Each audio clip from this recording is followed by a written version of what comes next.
Je pense que le désir de changement, le désir de progrès, le désir de déconstruction des autorités a laissé place à un désir de conservation, un désir de transmission, un désir de continuité, ça c'est sûr. Finalement, le smartphone, c'est un j'accuse à portée de doigt. La théorie critique en France, elle se porte à merveille, notamment en sciences sociales. Donc je pense que de dire que ça vient des États-Unis, c'est un peu court. Je veux pas faire ceux qui disent on ne peut plus rien dire en France, la liberté est bâillonnée. Je pense qu'aujourd'hui, on peut dire un certain nombre de choses.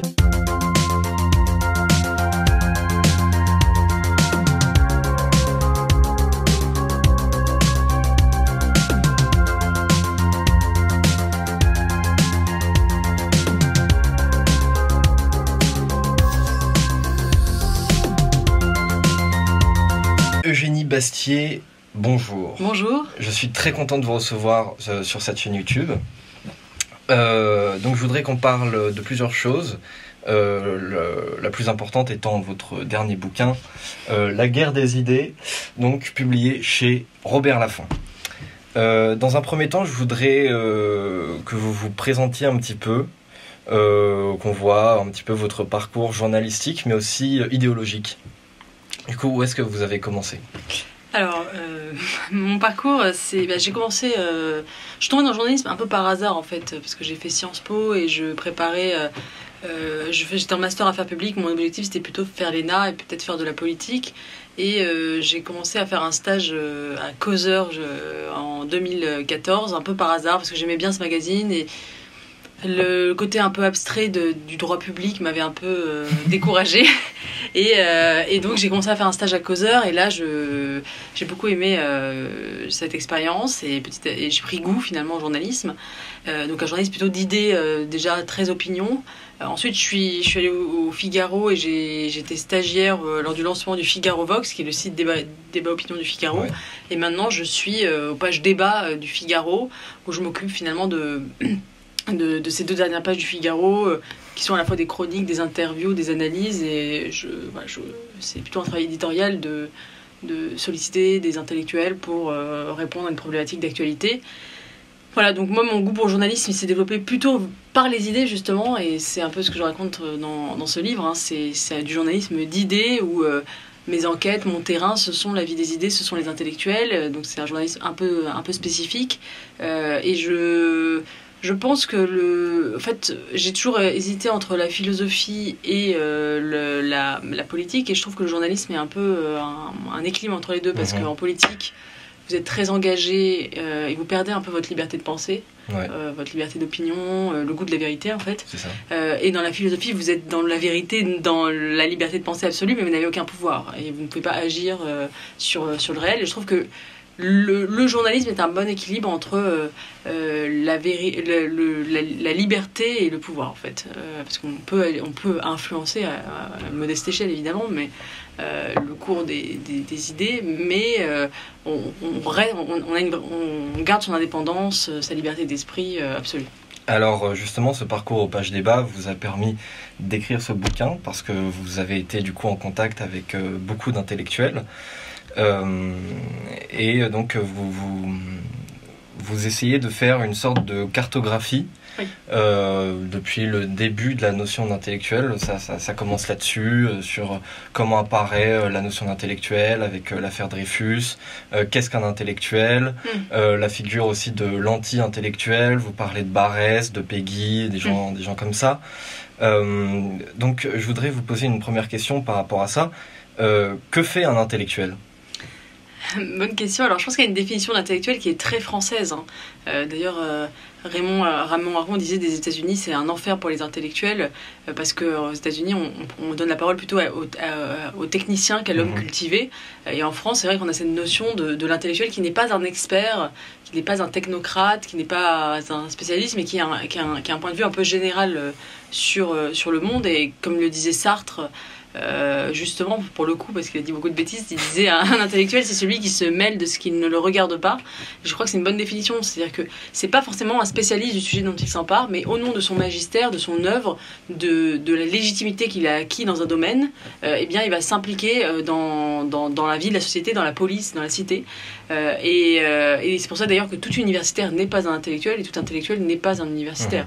Quelqu'un comme Michel Onfray, par exemple, n'est pas un universitaire, et pourtant c'est un intellectuel. C'est quelqu'un qui réfléchit, et voilà, qui essaie de donner son avis pour guider le cours des choses dans la cité. Et ce mot intellectuel, effectivement, il apparaît pendant l'affaire Dreyfus. Effectivement, il est lancé par Barrès comme une insulte aux philosophes, aux écrivains qui défendent Dreyfus.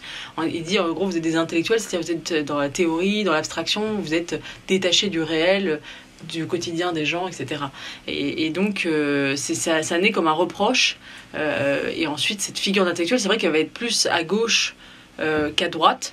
Parce que la gauche, effectivement, elle est plus dans l'abstraction, elle va chercher plutôt à définir un programme d'avenir, puisque son but est de transformer les choses, de changer la société. Et donc, l'intellectuel va être plus de gauche.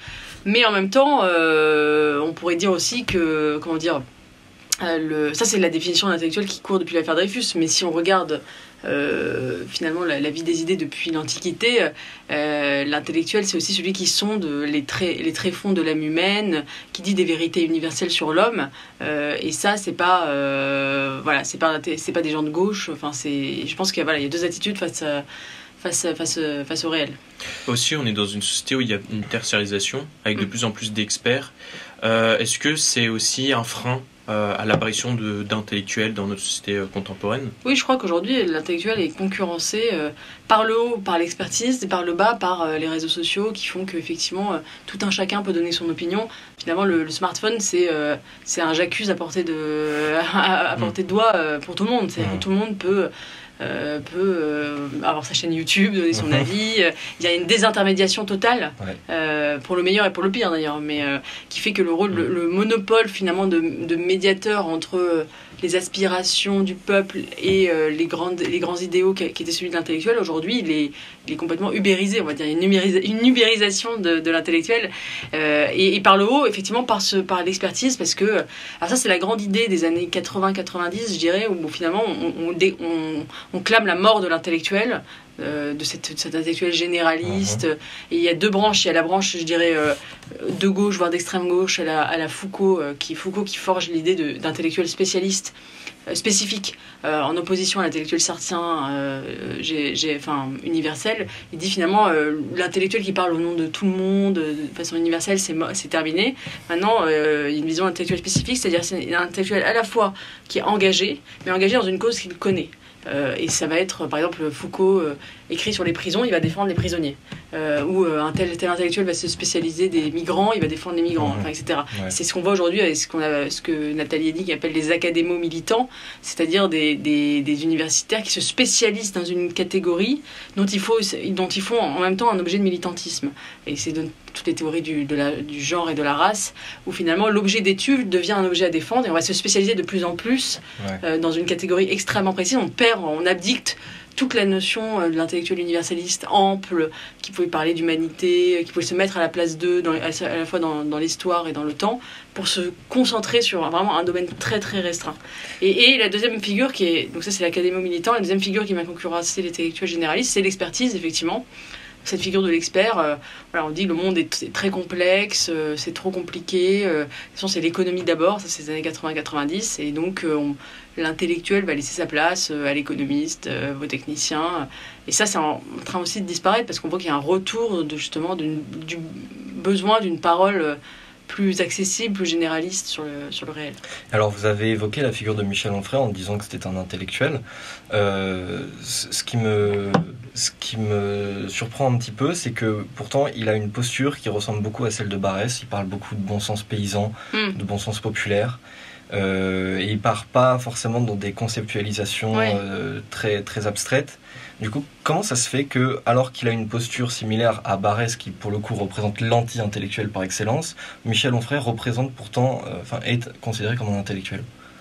Non, parce que je pense qu'il y a diverses figures de l'intellectuel. Effectivement, Barrès lui-même, finalement, était un intellectuel aussi. C'est-à-dire, il s'est engagé sur beaucoup de sujets, il a donné son avis, avec une posture plus de droite, plus littéraire que idéologique.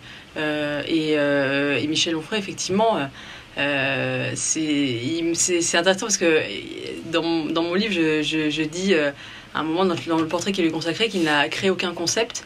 Et il était très fâché parce que pour ça, il m'a envoyé un message en me disant vous avez une vision d'intellectuel qui est complètement des années 70, 80. Il avait raison, je pense, d'ailleurs je lui ai dit vous avez raison, parce qu'un intellectuel c'est pas forcément quelqu'un qui crée des concepts, c'est vrai, et ça c'est une vision très années 70, héritière de la French Theory, où l'intellectuel c'est forcément celui qui crée un concept du genre la blanchité, l'intersectionnalité, etc. Non, et il y a toute une branche de la philosophie effectivement qui ne crée pas de concept. Je veux dire, Montaigne, il n'a créé aucun concept. Pascal non plus. Ils ont juste analysé la société, les tréfonds de l'âme humaine. Et cette idée qu'un intellectuel devrait être forcément quelqu'un qui crée des concepts, moi j'admire énormément Alain Finkielkraut par exemple, il n'a pas créé de concept. Et ça c'est vraiment une idée très très issue de la French Theory et qui aujourd'hui fait que justement toute une partie des universitaires de gauche méprisent les gens comme Michel Onfray, comme Alain Finkielkraut, parce qu'ils disent non mais ils ont créé aucun concept, ils sont pas des vrais intellectuels. Et il y a toujours cette espèce de volonté d'avoir d'allier la délégitimation morale à une disqualification académique en disant non seulement ce qu'ils disent est méchant, mais en plus ils sont incompétents et ce sont pas des vrais intellectuels. Ça, ce procès en faux intellectuel, c'est un procès de la gauche que la gauche fait à la droite. D'ailleurs, si on applique tout ce qu'on a dit à votre personne, est-ce que vous pouvez vous dire une intellectuelle ou pas? Non, j'aurais pas cette prétention parce que j'ai pas encore d'œuvre. Peut-être qu'un jour ça viendra, mais pour le moment je suis modestement voilà celle qui.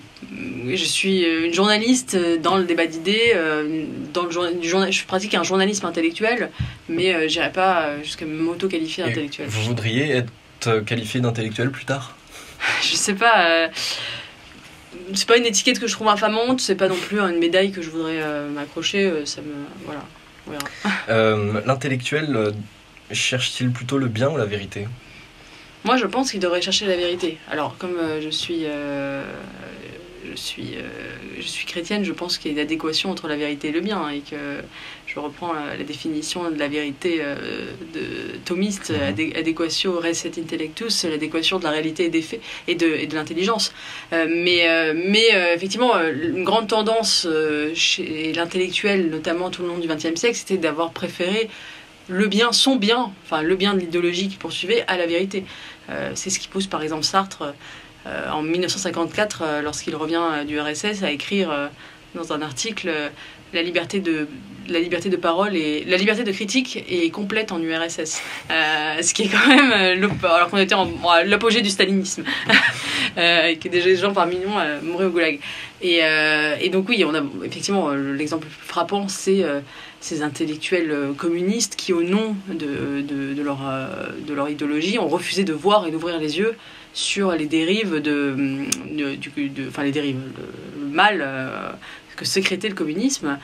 Et on connaît aussi la formule de Sartre, ne pas désespérer Billancourt, Billancourt étant l'usine des ouvriers de fabrication de voitures, et qui disait en gros, si on parle trop du goulag, on va décrocher la classe ouvrière des idéaux communistes, et donc il vaut mieux le mettre en sourdine. On a eu un peu le même phénomène face à l'islamisme d'une partie de la gauche qui ne voulait pas, non pas désespérer Billancourt, ne même pas désespérer la Seine-Saint-Denis, on va dire, et donc qui a mis en sourdine effectivement le réel parce qu'elle ne voulait pas elle n'a pas voulu reconnaître les failles de son idéologie. Et moi je pense que l'éthique de la vérité est au centre du métier d'intellectuel, et que moi j'admire d'ailleurs les intellectuels qui ont su reconnaître leurs erreurs. Et on dit beaucoup aujourd'hui qu'un intellectuel c'est absolument quelqu'un de cohérent. Moi je pense qu'il y a aussi un grave danger de la cohérence, parce que si vous vous trompez, vous pouvez rester cohérent jusqu'à la fin de votre vie, comme Alain Badiou par exemple, mais vous vous trompez jusqu'à la fin de votre vie, vous n'avez jamais reconnu finalement les failles de votre idéologie. Et je préfère quelqu'un comme Simone Veil qui dans l'enracinement reconnaît que son pacifisme de l'entre-deux-guerres était elle le dit, une erreur mortelle et mortifère, où elle dit vraiment je me suis trompée, c'était criminel pour moi d'avoir refusé d'ouvrir les yeux sur Hitler, sur l'Allemagne, etc. Ou quelqu'un comme Bernanos qui dans Les Grands Cimetières sous la Lune reconnaît les crimes franquistes alors qu'il appartient au camp. Son fils est engagé dans la milice, il appartient vraiment au camp de la droite et il sait qu'il va décevoir son camp. Ou Orwell, pareil, même dans l'opposé, Hommage à la Catalogne, où il dit Il critique le camp communiste et l'autre exemple évidemment c'est Charles Péguy qui est dreyfusard dès le départ et qui ensuite écrit dans Notre jeunesse une critique du dreyfusisme tel qu'il est devenu après l'affaire Dreyfus et tel qu'il a été instrumentalisé pour chasser l'Église et ensuite qui s'est transformé en politique anticléricale. Il écrit en disant, enfin c'est là où il dit tout commence en mystique et finit en politique, où il critique énormément, et notamment Jaurès, son camp. Et c'est ça pour moi un vrai intellectuel, enfin le modèle, l'éthique de l'intellectuel, c'est celui qui ose dire la vérité même si ça déplaît à son camp et qui finalement un intellectuel c'est aussi quelqu'un qui sait changer d'avis. Vous posez à un moment donné la question sommes-nous plus sectaires aujourd'hui qu'hier? Alors vraie question parce qu'on a tendance à dire aujourd'hui c'est le retour du sectarisme, de la cancel culture, on peut plus rien dire. Moi, j'ai tendance à un peu relativiser ce diagnostic parce que la vie des idées, elle a toujours été extrêmement sectaire, extrêmement violente. Évidemment, on peut remonter à l'affaire Dreyfus, où les gens se battaient à coups de canne au quartier latin, mais aussi les années 60-70, où le gauchisme était d'un sectarisme inouï. C'est-à-dire, je crois qu'en 1971, il y a eu 14 conférences annulées à l'université en France. Aujourd'hui, on se plaint avec la cancel culture, mais à l'époque, c'était d'une violence... 3-4, quoi. Voilà, Ricoeur se prenait une poubelle sur la tête à l'université de Nanterre. Enfin, c'était aussi extrêmement violent. Cela dit, je pense que aujourd'hui, le sectarisme est d'une nature différente. Déjà, il y a une judiciarisation du débat permanente qui est due effectivement à un ensemble de lois qui, en France, corsettent la liberté d'expression de plus en plus et qui permet à des associations d'attaquer des intellectuels ou des journalistes pour des propos qu'ils ont tenus au nom de communautés. C'est plus parce que moi évidemment je pense qu'il faut des limites au débat public, que l'injure, la diffamation, la citation, la haine doivent être punies, mais à partir du moment où on dit que c'est à des groupes, ça permet par exemple c'était le procès de Charlie Hebdo en 2007, des associations musulmanes qui ont attaqué Charlie Hebdo parce qu'ils estimaient que ce qu'ils disaient était injurieux. Donc il y a cette judiciarisation du débat et la montée d'un nouveau sectarisme que j'appelle le sectarisme compassionnel, qui est plus fondé sur le logos mais sur le pathos et sur le sentiment. C'est-à-dire que quand Sartre dit tout anticommuniste est un chien, il est extrêmement sectaire, mais il dit pas tout anticommuniste me blesse dans mon intimité, dans la personne, et l'idée que les mots tuent, que les mots finalement en soi sont vecteurs de violence, ça c'est assez nouveau en fait. Et par exemple, quand Sylviane Agacinski a été interdite de conférence à l'université de Bordeaux, les associations LGBT disaient ces discours mettent nos vies en danger. Alors que Sylviane Agacinski a des discours assez plutôt constructifs, argumentés, très polis, il n'y a pas d'injure. Mais le fait même d'être contre la PMA ou la GPA, c'est déjà une injure, c'est déjà mettre la vie des gens en danger. Et avec ça, en fait, effectivement, le débat devient impossible et c'est extrêmement difficile à contrer parce que autant vous pouvez contrer le sectarisme d'un point de vue logique, mais quand on vous dit ce que tu dis me blesse, comme on est dans une société victimaire où l'émotion prime sur la raison, c'est très difficile à contrer. C'est pour ça qu'aujourd'hui, il y a plein de sujets qui sont très difficiles à aborder dans l'espace public, d'autant plus que le gauchisme culturel met en avant des sujets qui touchent à l'intimité, notamment la sexualité ou la race, qui sont des sujets qui touchent à la personne et qui, en fait, du coup, sont d'autant plus brûlants. Parce que vous pouvez vous écharper sur la nationalisation des entreprises ou la redistribution des richesses, mais aller boire une bière après ensemble sans problème. Mais quand ça touche à la sexualité ou à ce que vous êtes vous-même, c'est difficile ensuite de détacher et de remettre ses opinions au vestiaire et ensuite partager quelque chose de commun. Et je pense que ça vient aussi de là, le fait que le privé est devenu politique fait que effectivement il devient de plus en plus difficile de dissocier les choses et le rapport au débat d'idées devient extrêmement abrasif. Aussi, est-ce qu'il est possible d'être politique et à la fois un intellectuel? C'est-à-dire on voit en ce moment une espèce de porosité entre ces deux mondes qui a toujours existé. Mais en ce moment, il y a quelque chose que je voulais un peu évoquer plus tard, mais bon. C'est d'Éric Zemmour. Voilà, exactement.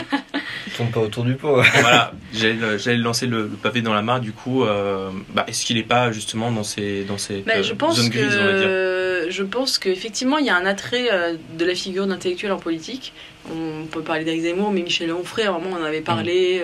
Ça bruissait un peu Parce que je pense qu'il y a une déception énorme du personnel politique et que l'intellectuel, justement, par sa liberté de ton, par le fait qu'il ne soit pas dans un parti, qui puisse dire vraiment ce qu'il pense, voilà, à cette liberté que le politique n'a plus. Et entre la figure du politique qui est qui est enferrée dans la langue de bois et la langue de l'expert qui est extrêmement asséchante, la langue de l'intellectuel qui est à la fois accessible, généraliste et libre, voilà, porte quelque chose, un attrait. On le voit aujourd'hui dans le débat. C'est vrai que les intellectuels se sont fait le relais beaucoup plus que les politiques, notamment des angoisses populaires, la question de l'islam, de l'immigration. Ils ont pris une place dans le débat qu'ils avaient perdu et qu'ils n'avaient plus. Oui. J'ai aussi une autre question d'actualité. Ce matin, il y a des sujets de philosophie qui sont sortis par le ministère de l'Éducation nationale pour le bac.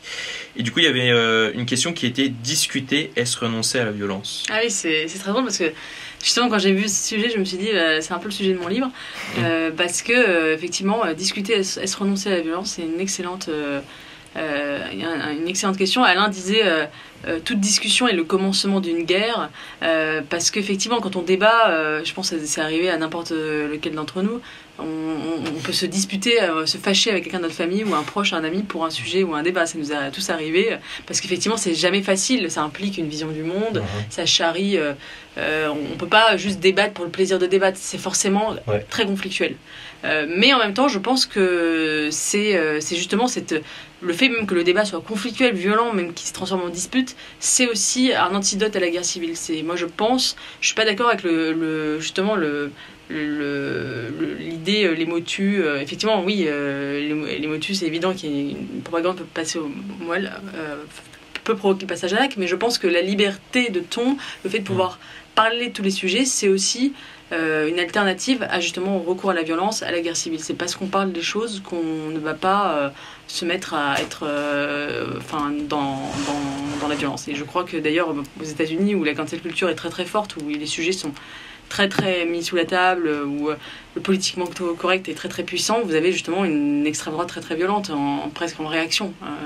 Et je crois que on gagne tout effectivement à argumenter, à retrouver le cadre du débat. Mais moi, je ne suis pas pour un débat mou, quoi. Je suis pour un débat conflictuel, où effectivement il y a un retour de l'agone, comme dit Chantal Mouffe, l'agonistique, c'est-à-dire vraiment des opinions qui sont opposées, différentes, parce que le débat à la sauce années 80, finalement, c'est l'idée d'un dialogue tranquille, où en gros c'est le centre-gauche et le centre-droit qui débattent. C'est pas très intéressant. Je pense qu'il faut avoir entre social-démocratie et démocratie sociale. Exactement, voilà.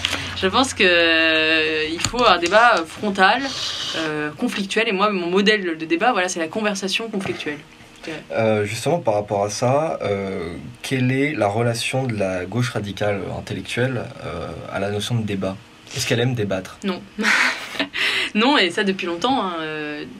Simone de Beauvoir écrivait déjà en 1955 dans un opuscule qu'elle a écrit sur la pensée de droite, où elle écrit 300 pages pour dire que la pensée de droite, ça n'existe pas en gros. Comme Geoffroy oui, exactement, c'est l'ancêtre de Geoffroy de la Gannerie. Elle dit la vérité est une, l'erreur est multiple, il n'est guère étonnant que la droite professe le pluralisme.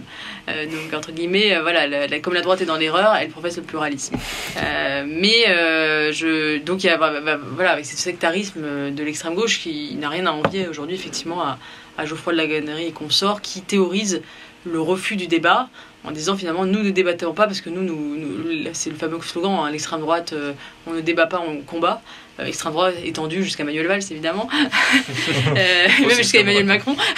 Et effectivement l'idée de refuser le débat, parce que le débat c'est finalement un cirque, c'est le cirque de la démocratie libérale qui est organisé en fait au service des puissants. C'est pas un cadre neutre, la neutralité n'existe pas.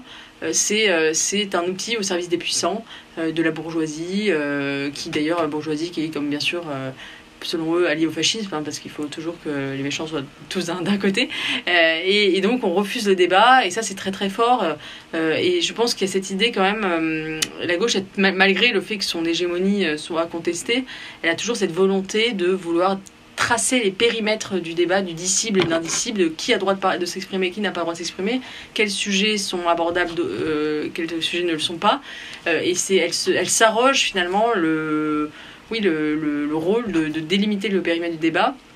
Et elle y arrive de moins en moins.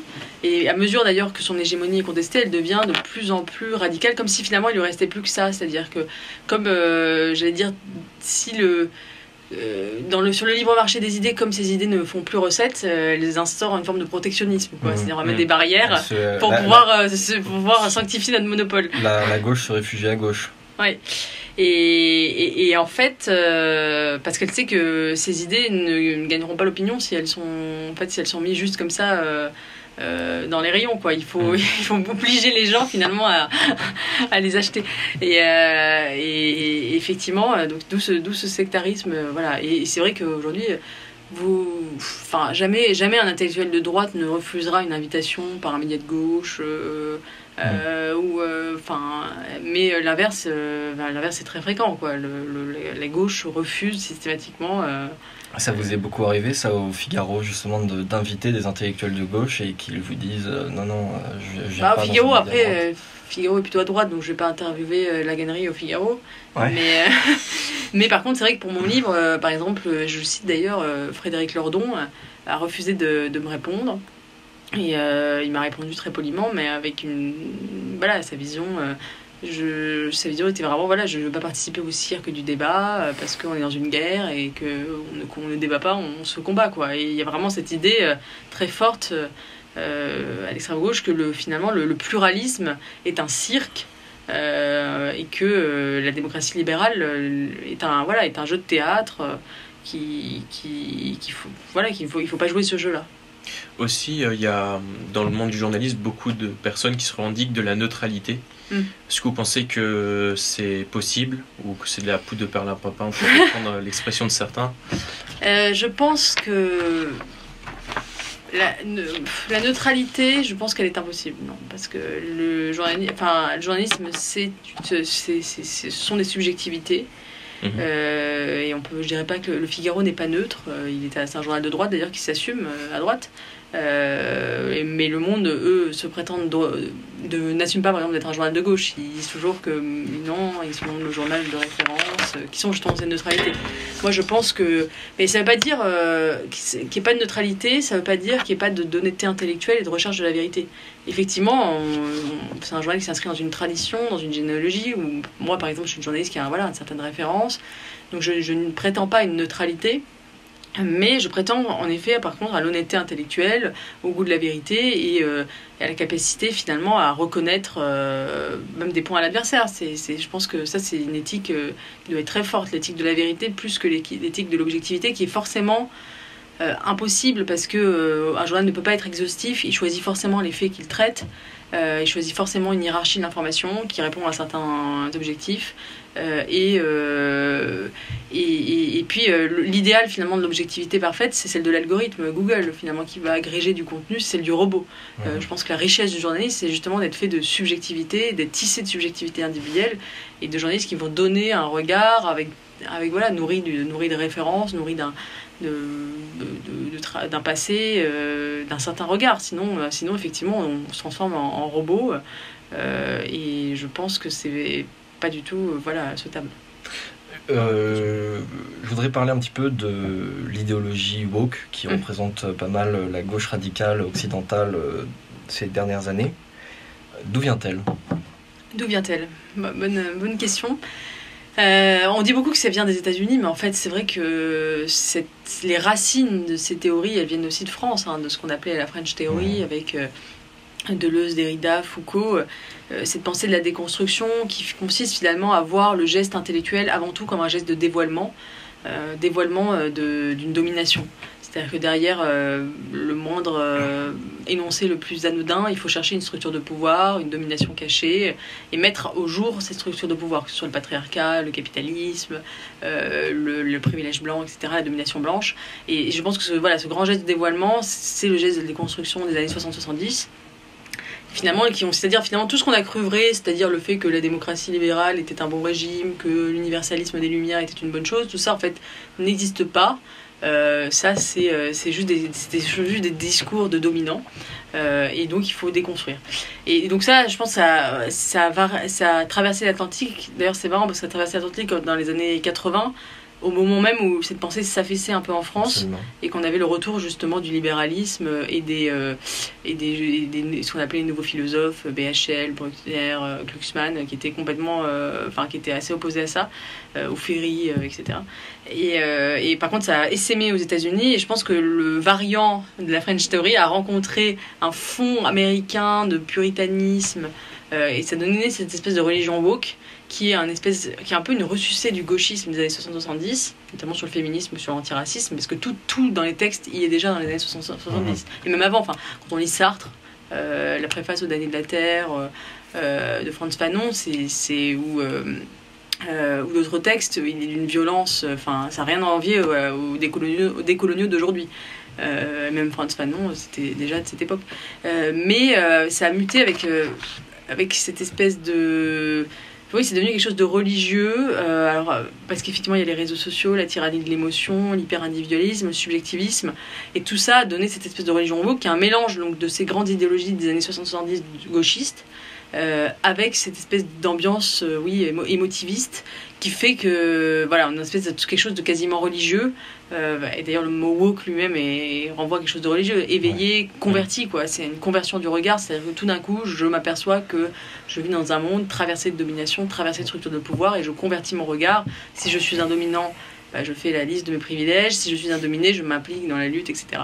Et c'est très puissant aux États-Unis. Je pense que d'ailleurs, le fait que ce soit assez religieux et subjectiviste fait que ça ne prend pas... Enfin, ça prend en France, mais il y a une résistance parce qu'on a un héritage assez rationaliste, en fait. On a le goût pour l'abstraction, on a le goût des idées, des principes. Et comme c'est un truc qui est fondé avant tout sur l'émotion, ça prend moins dans notre pays. Alors, j'entends beaucoup dire, de la part d'éditorialistes de droite, que c'est notamment le pan racialiste de l'idéologie woke n'a pas grand chose à faire en France, que c'est quelque chose qui vient des États-Unis, que ça n'a rien à faire ici.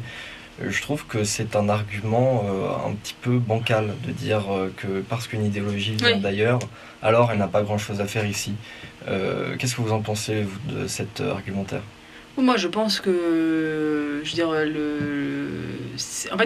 pense qu'on résiste un peu mieux parce qu'on a justement je pense qu'on tient plus au débat argumenté et au principe, mais qu'on a en nous-mêmes, dans notre tradition intellectuelle, toutes les ressources woke, elles y sont, quoi. Je veux dire, quand je citais, c'est quand même Foucault, même Bourdieu, la domination, l'idée même de domination qui aujourd'hui remplit toutes les sciences sociales, elle vient de Bourdieu, et la théorie critique en France, elle se porte à merveille, notamment en sciences sociales. Donc je pense que de dire que ça vient des États-Unis, c'est un peu court, parce que chez nous aussi, on a nos propres sources de radicalisation universitaire. Le mal que Bourdieu a fait à l'université française, il est aujourd'hui évident. Et l'idée de domination est très très forte. Donc non, je trouve ça un peu court en effet de dire que ça vient que des États-Unis, même si je trouve que c'est en fait ce qui vient des États-Unis, c'est plutôt la pratique que la doxa, quoi. C'est plutôt effectivement la cancel culture qui est à la doxa une forme de praxis, quoi. C'est cette espèce de culture de l'interpellation, culture de la confession publique, qui est très américaine, quoi. C'est-à-dire l'idée je vais confesser mes péchés, checker mes privilèges, et puis je vais effectivement interpeller, dénoncer. Ça, c'est vraiment la mentalité puritaine. Et d'ailleurs, on l'a bien vu dans le mouvement MeToo, qui est un mouvement très américain là-dedans, dans cette volonté de dénonciation, de purification, qui n'a pas tant pris en France. Même si, les penseurs, Simone de Beauvoir est française, et c'est elle qui a pensé le féminisme radical. Et donc, je pense que nous, en France, on sera plus sur la théorie très radicale, mais dans la pratique, on sera peut-être moins dans cette cancel culture. Et puis, le fait de dire ça vient des États-Unis, ça n'a pas grand-chose à faire ici. C'est aussi une manière un petit peu de légitimer cette idéologie aux États-Unis. Oui, c'est une manière de dire non, mais là-bas c'est normal, mais ici non. Or, c'est une idéologie qui s'attaque plus globalement qu'aux États-Unis, à l'Occident de manière générale. Quand la cancel culture justement s'attaque à la musique classique, à l'étude du latin, du grec, des textes antiques, on s'adresse en fait à l'Occident de manière générale, et le fait de légitimer ça aux États-Unis, ça fait qu'on va légitimer. Après, je pense que ce qu'on veut dire aussi quand on dit ça, c'est de dire que l'histoire du racisme n'est pas la même aux États-Unis qu'en France. Ça, c'est vrai. C'est-à-dire que effectivement, il y a eu un racisme systémique, s'il en est, a existé aux États-Unis, puisqu'il était inscrit dans la loi. Et qu'il a été jusqu'à une date relativement récente. Donc, effectivement, le rapport au racisme est différent. Et c'est là où, moi, voilà, je trouve que calquer, par exemple, le mouvement Black Lives Matter, ce qu'on a voulu faire en France en disant, en voulant faire de Adama Traoré le George Floyd français, est complètement ridicule. Ou quand les footballeurs voulaient mettre le genou en terre, heureusement, ils ne l'ont pas fait en hommage voilà, aux violences policières contre les Noirs aux États-Unis, ça n'a pas grand sens. C'est ça, en fait, c'est ce mimétisme qui est d'ailleurs la force du soft power américain. On dit beaucoup que les États-Unis sont en recul, mais là, ils ont encore une puissance très très forte. Vous avez parlé d'honnêteté, de vérité. Ça m'a rappelé une citation de Solzhenitsyn qui disait que la vérité était souvent amère au palais. Et je voulais savoir quel est le prix de la vérité pour celui qui l'a dit aujourd'hui. C'est une bonne question. Je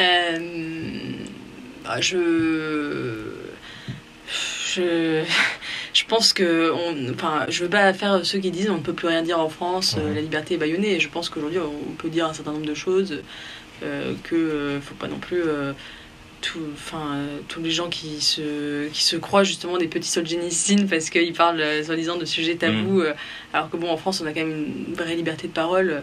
Effectivement il y a des ostracismes, mais je trouve qu'aujourd'hui le pluralisme est plutôt une réalité dans notre pays. Après je trouve que ce qui est dur c'est peut-être de déplaire à son propre camp.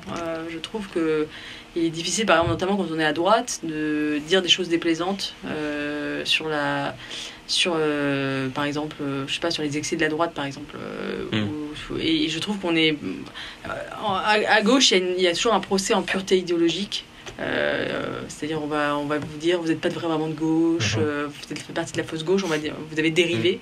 Et à droite il y a un procès en lâcheté idéologique, c'est-à-dire on va vous dire mais si vous dites ça c'est parce que vous êtes lâche. C'est-à-dire que dès que vous avez un propos nuancé, que vous estimez en tout cas nuancé, on vous dites ça parce que vous avez peur, parce que vous êtes lâche. Et je trouve que c'est un peu pénible parfois ce procès en lâcheté permanent. Bien sûr. Parce que on peut ne pas aimer Trump sans être pour le politiquement correct, quoi. Et parfois je trouve ça un peu fatigant, et par mimétisme, voilà, il y a peut-être un nouveau politiquement correct de droite qui peut se mettre en œuvre. Et alors justement, vous dites que en France il y a une liberté d'expression qui est relativement respectée encore. Est-ce que justement même on a eu ces dernières années un agrandissement de la fenêtre d'Overton ? La fameuse fenêtre d'Overton. Je pense qu'il faut peut-être rappeler ce que c'est. C'est l'idée que finalement on va élargir le débat en mettant dans le débat public des thèmes qui étaient autrefois tabous, et pour élargir finalement le spectre du discours respectable. Du discours respectable. Je suis pas si sûre de ça, parce que en fait, quand on regarde les débats dans les années 80, par exemple, vous aviez quelqu'un comme Maurice Bardèche qui était invité à débattre avec BHL à la télévision. Maurice Bardèche qui est quand même un fasciste, mais il le disait lui-même, donc je pense pas le caricaturer. Et aujourd'hui, ce serait immédiatement. Je m'imagine même pas le nombre d'appels au SCSA qu'il y aurait aujourd'hui. Donc c'est un peu, je relativise un peu ce constat. Je pense que il y a quand même on parle beaucoup de CNews, mais en réalité ce qui se tient sur CNews c'est des propos qui sont assez majoritaires dans la population française et qui sont pas excessifs.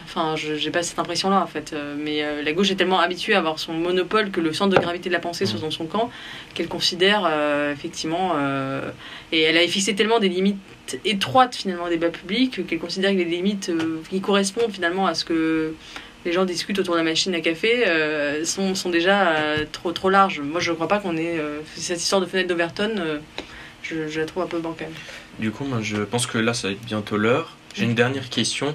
Est-ce que vous avez un peu des ouvrages à conseiller pour les jeunes, des choses qui vous ont marqué, peut-être 3 livres, 3 ouvrages que vous conseillerez de lire, en tout cas qui vous ont marqué vous particulièrement? C'est une bonne question. Sur la question moi, un livre qui m'a beaucoup marqué sur la question justement du relativisme, parce que je parle beaucoup dans mon livre de cette espèce de relativisme dans laquelle on baigne dans la vie des idées, qui, à mon avis, le relativisme qui conduit à l'intolérance, paradoxalement. Je conseillerais le livre du philosophe américain Alan Bloom, L'âme des armées, qui est un livre vraiment excellent qui montre justement l'entrisme, comment le gauchisme s'est installé à l'université américaine petit à petit, le politiquement correct, et c'est vraiment passionnant. Qui le fait remonter d'ailleurs à Nietzsche. Voilà, exactement. Exactement. L'entrisme de Nietzsche, c'est pour ça que quand je vois beaucoup de gens de droite réinstaurer la figure de Nietzsche, ils devraient d'abord... C'est vrai que sur YouTube, ça ils devraient lire Alan Bloom pour comprendre à quel point... Enfin, en tout cas, évidemment, une version... mal comprise de Nietzsche a fait beaucoup de mal aussi. Parce qu'on vient de dire de la droite, c'est risqué du coup, on risque de se faire tirer dans le dos là. Qu'est-ce que je peux vous conseiller d'autre Je réfléchis comme livre. Je sais pas si c'est sur la vie des idées ou sur le livre de Régis Debray, Le pouvoir intellectuel en France, très intéressant, sur les mutations justement de cette figure d'intellectuel. Alors là, je suis en train de lire en ce moment les origines de la France contemporaine hippolytaine. Voilà. Un sacré morceau. C'est un sacré morceau et c'est absolument passionnant parce que justement aussi sur je trouve qu'il est passionnant sur cette mentalité française, ce goût pour l'abstraction qui fait que notamment la philosophie des Lumières est née en France dans les salons des aristocrates désœuvrés qui ont tissé la corde qui allait les pendre quelques années plus tard et qui en fait étaient tellement désœuvrés qu'ils se sont tournés vers les idées.